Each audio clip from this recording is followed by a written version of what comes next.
Hi, it's Elise here, and the topic for our conversation today is one that I hope will affect all of us. In fact, if you're in a team environment, then I hope it's affected you already, because that means that you're successful, or at least you're aspiring to this.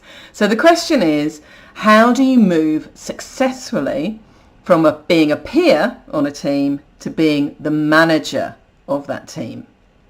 Okay, so there is quite a lot of advice out there, and if you Google it, you will get some fantastic pointers which will help with your success. There are three that I would really pull out from my experience are as important. The first one is communication.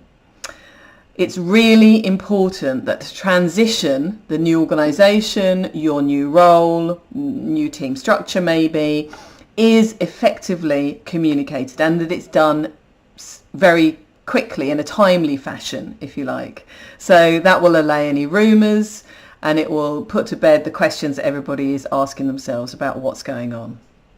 So the first one is make sure that you start off on the right foot in terms of communication. And remember, communication is a two-way process. It's not broadcast. You need to use your ears and your mouth in the right proportion. So the first one is all about communication. My second pointer would be to make sure that you are being humble.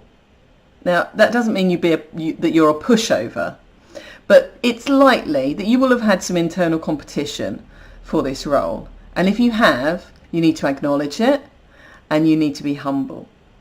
But my biggest piece of advice, and I've looked around for this and I haven't seen it, so I'm going to give it to you here with some emphasis, is the most important thing that I would say you need to focus on in the first days, weeks and months of your new role with your new elevated position is to really think about how you want your team, your new formed team of which you are now the leader, to act.